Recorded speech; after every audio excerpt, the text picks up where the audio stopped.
할렐루야. 오늘 하나님의 말씀은 누가복음 15장 11절에서 32절입니다. 제목은 무한한 아버지의 사랑입니다. 누가복음 15장은 세 가지의 비유가 나오죠. 잃은 양을 찾은 목자의 비유, 잃은 드라크마, 은전을 찾은 여인의 비유, 그리고 우리가 읽은 잃은 아들을 되찾은 아버지의 비유입니다. 이 모든 비유가 잃었던 것을 찾아서 기뻐하는 비유의 내용입니다. 본문은 익히 탕자의 비유로 잘 알려져 있습니다. 그리고 기다리는 아버지의 비유입니다. 탕자가 주인공이라기보다는 한결같이 그 아들을 기다리는 아버지가 주인공일 것입니다. 우리가 성경의 기사도 성경에 등장하는 많은 인물들이 있잖아요. 그 인물들이 주인공이 아니라 그 인물을 통해서 역사하시는 하나님, 그 하나님께서 성경의 주인공이십니다. 그래서 우리가 성경을 볼 때 그런 관점으로 읽어야 합니다. 하나님께서 인물을 통해서 어떻게 주관하시고 인도하시는지 주목해 봐야 합니다. 본문의 이야기의 전개는 다음과 같습니다. 어떤 부자 아버지에게 두 명의 아들이 있었습니다. 유독 둘째 아들이 아버지의 자기 유산의 몫을 미리 나눠달라고 때를 씁니다. 유대법에 따르면 둘째 아들의 유산은 아버지 재산의 3분의 1이라고 합니다. 그러나 아버지가 살아있는 경우에는 상속할 수가 없습니다. 그러니까 이 아들의 요구가 얼마나 이게 무례한 건지 알 수 있는 거죠. 그러나 그것을 우겨서 결국 받아내서 며칠도 안 돼서 재산을 다 처분하는 거죠. 그리고 현금화해서 아버지 곁을 떠나 집을 나가버렸습니다.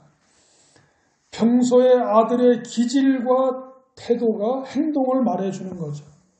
그래서 아버지의 안전한 품 안이 답답하기만 했을 테고 아버지의 말이 잔소리처럼 들렸을 테고 뼈 빠지게 농사 짓는 것도 지겹고 이런 시골에서는 미래도 없고 이 총구석 말고 큰 나라에 가서 큰 도시에 가서 의욕적으로 잘해볼 생각도 했겠죠.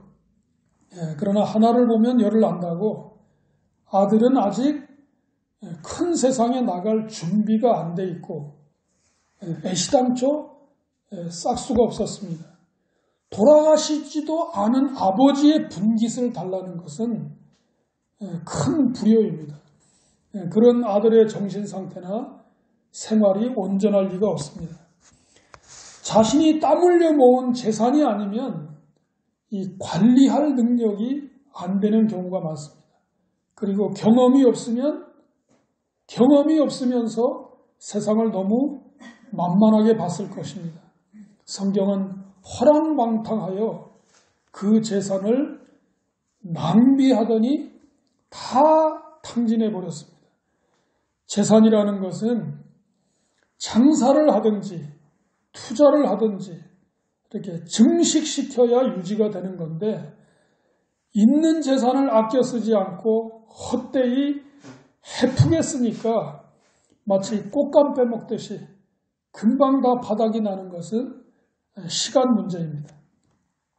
설상가상으로 그 나라에 흉년이 들어 다들 힘든 상황이 되었습니다. 아들도 매우 궁핍하게 되었습니다. 소위 하루 끼니를 때울 때거리도 없게 되었습니다. 돈으로 사귄 사람은 돈이 있을 때나 돈 보고 사람이 따르지 돈이 없게 되면 다 떠나가게 되고 찬밥 신세가 되는 것입니다. 찍싸게 고생해보고 자기 생각대로 세상이 호락호락하지 않다는 것을 경험하고 나면 철이 듭니다. 다 내려놓게 되는 거죠. 막판에는 돼지똥을 치우면서 돼지 먹이로 배고픔을 달래고 연명했습니다. 돼지와 관련해서는 우리 문화와 팔레스타인 문화가 차이가 있습니다. 우리는 돼지 꿈을 꾸면 그걸 좋은 일이라고 하잖아요. 그러나 굉장히 혐오하는 일이죠. 아주 바닥까지 갔을 때 더 이상은 내 힘으로 안 되는 상황이 왔을 때 드디어 아버지의 품을 생각하게 됩니다. 결국 못 돌아가는 것은 아버지의 재산, 아버지의 분깃을 내가 다 탕진해 버렸다. 이것 때문에 염치가 없어서 도저히 갈 수가 없는 것입니다.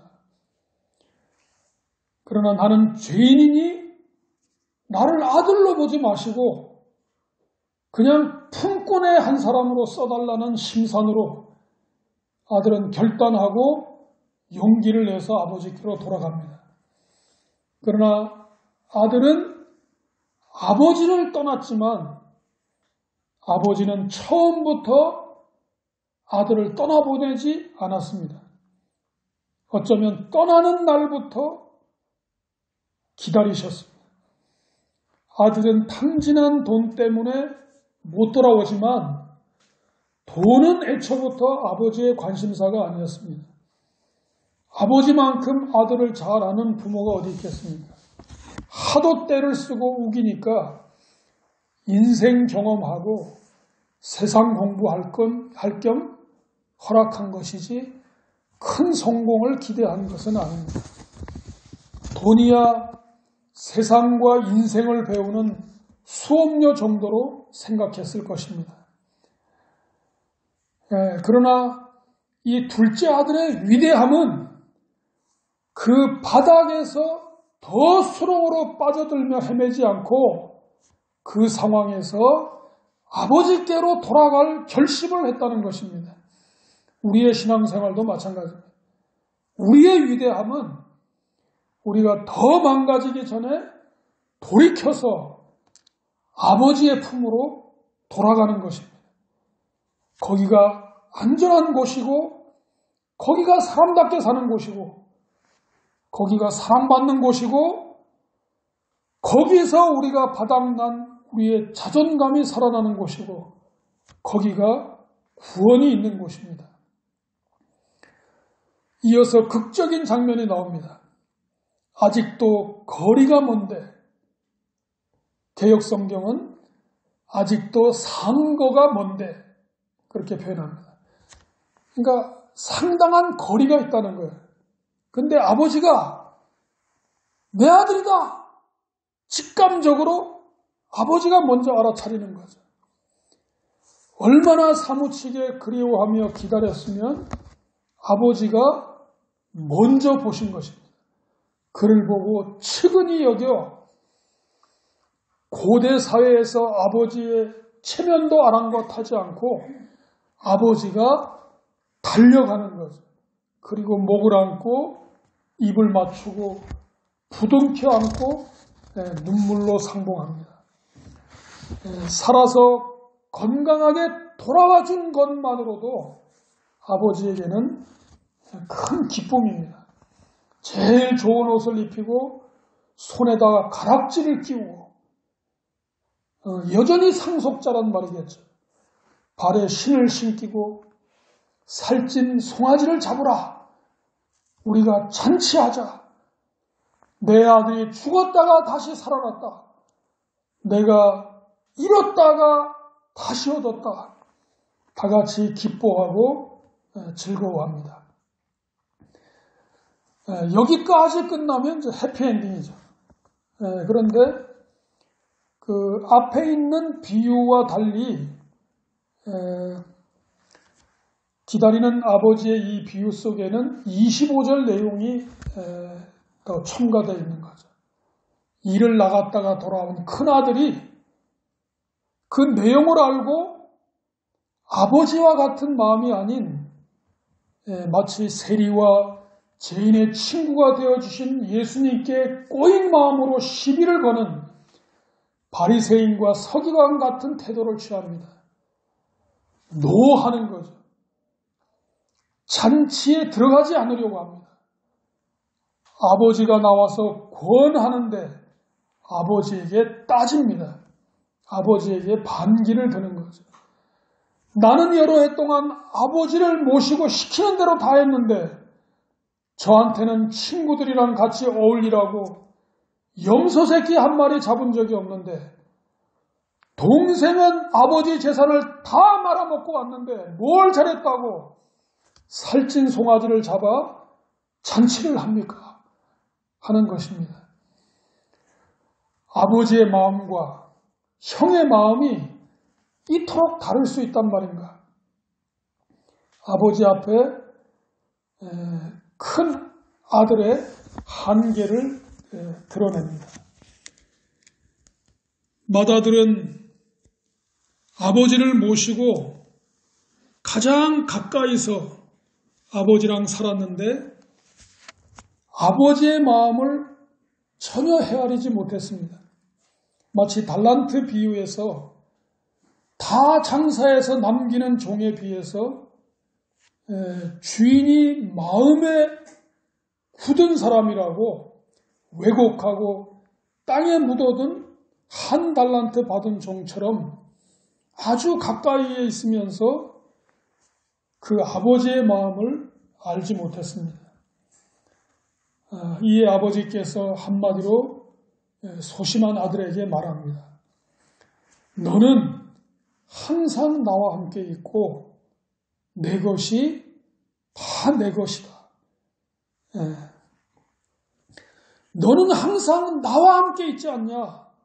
그리고 그동안 아버지가 이룩해 놓은 모든 것이 다 네 거야.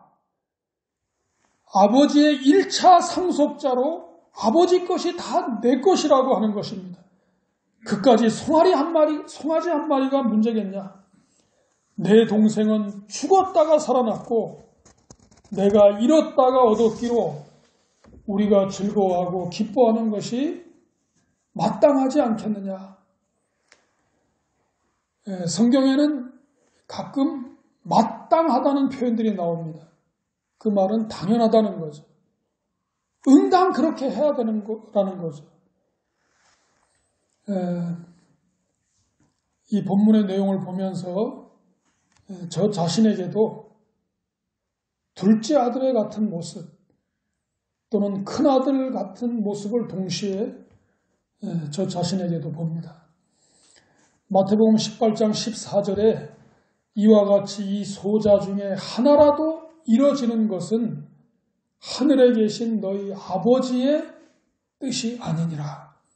다시 말하면 이 소자 중에 하나라도 얻는 것이 한 사람, 마지막 한 사람까지라도 얻는 것이 하늘에 계신 너희 아버지의 뜻이다. 이것이 하나님 아버지의 마음입니다. 이미 주의 은혜로 일찍이